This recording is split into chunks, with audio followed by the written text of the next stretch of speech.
Langit Rusia kembali bergemuruh.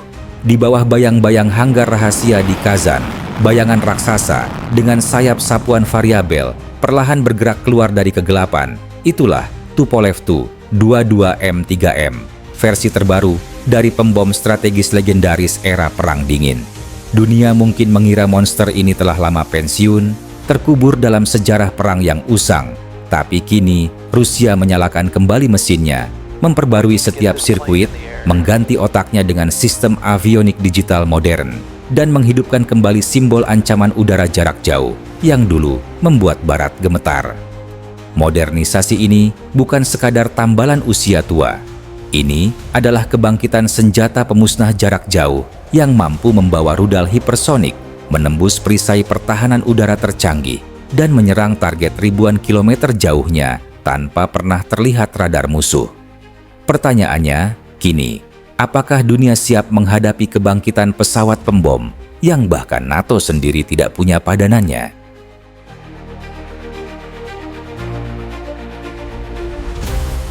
Di pabrik Tupolev Kazan, tempat yang dikenal hanya oleh sedikit mata sipil, para teknisi bekerja dalam keheningan yang nyaris religius. Mereka tidak sekadar memperbaiki pesawat lama, tapi membangun kembali mesin strategis yang menandai perubahan keseimbangan kekuatan udara global. Tubuh logam Tu-22M3 dibongkar habis, kabel, sensor, sistem avionik, dan radar diganti seluruhnya. Di jantungnya, mesin NK-3202, turunan langsung dari mesin yang digunakan oleh pembom supersonik legendaris. Tu-160M2 memberi tenaga yang lebih besar, efisiensi bahan bakar yang lebih tinggi, dan kecepatan jelajah yang bahkan mampu menembus Mach 2. Di layar laboratorium kontrol, tampak simulasi penerbangan menunjukkan kemampuan terbang hingga jarak 7.000 km tanpa pengisian bahan bakar, cukup untuk menjangkau seluruh Eropa dalam satu misi. Apakah ini sekadar modernisasi teknis atau langkah sistematis Rusia untuk membangkitkan armada pembom strategis yang dapat menghantam jantung NATO hanya dalam hitungan jam?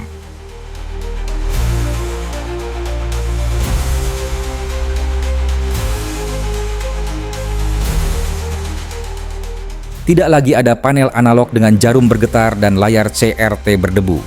Di kokpit Tu-22M3M, semua sistem kini sepenuhnya digital. Radar navigasi baru, sistem komunikasi taktis, sensor inframerah, dan perangkat peperangan elektronik berpadu dalam jaringan komputasi yang mampu mengunci target tanpa panduan eksternal. Sistem tempur ini memungkinkan pilot menyerang dari ketinggian tinggi, menembakkan rudal KH-32 dengan jangkauan 1000 km, menukik tajam keluar zona radar musuh, dan hilang sebelum sistem pertahanan lawan sempat bereaksi.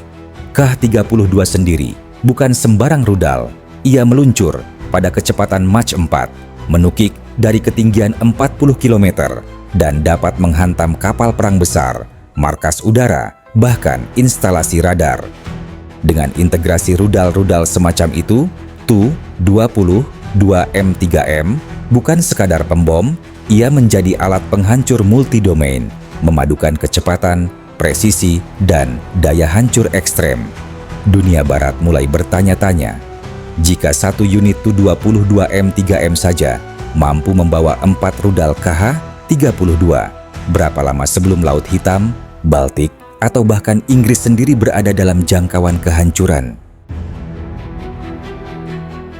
Upgrade besar-besaran ini bukanlah proyek isolasi. Ia bagian dari strategi udara Rusia pasca 2024 yang berfokus pada fleksibilitas serangan jarak jauh dan kemampuan penghancuran sebelum musuh sempat bereaksi.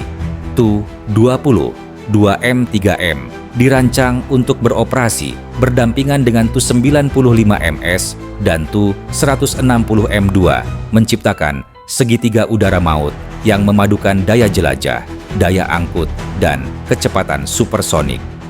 Dalam skenario perang modern, ketika rudal hipersonik seperti Kinzhal dan Zircon mulai mendominasi, Tu-22M3M menjadi platform ideal untuk peluncuran rudal-rudal itu. Pesawat ini bisa mengirimkan Kinzhal dari jarak aman, menjadikannya tangan panjang Kremlin di langit. Bayangkan, satu skuadron Tu-22 M3M lepas landas dari Engels Air Base, terbang rendah menembus radar Eropa Timur, lalu menembakkan serangan simultan ke pangkalan udara NATO di Polandia dan Jerman. Pertanyaannya, apakah pertahanan udara NATO yang selama ini disebut paling kuat di dunia benar-benar mampu menghadang badai seperti itu?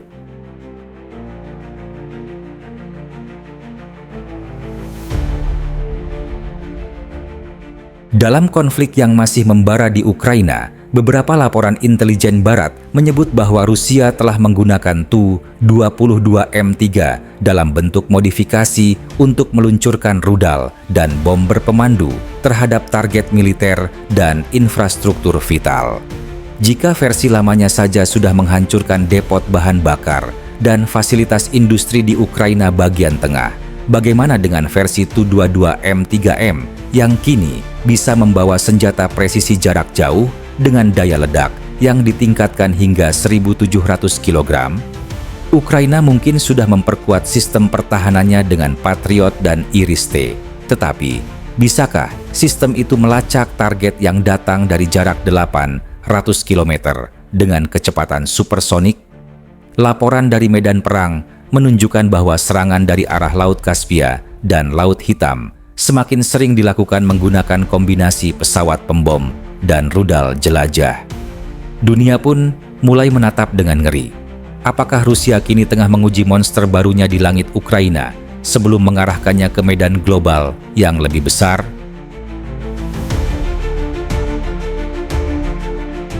Di Brussels, Pentagon, dan Berlin, pembahasan tentang Tu-22 M3M menjadi topik yang tidak lagi bersifat intelijen tertutup, tetapi ancaman nyata.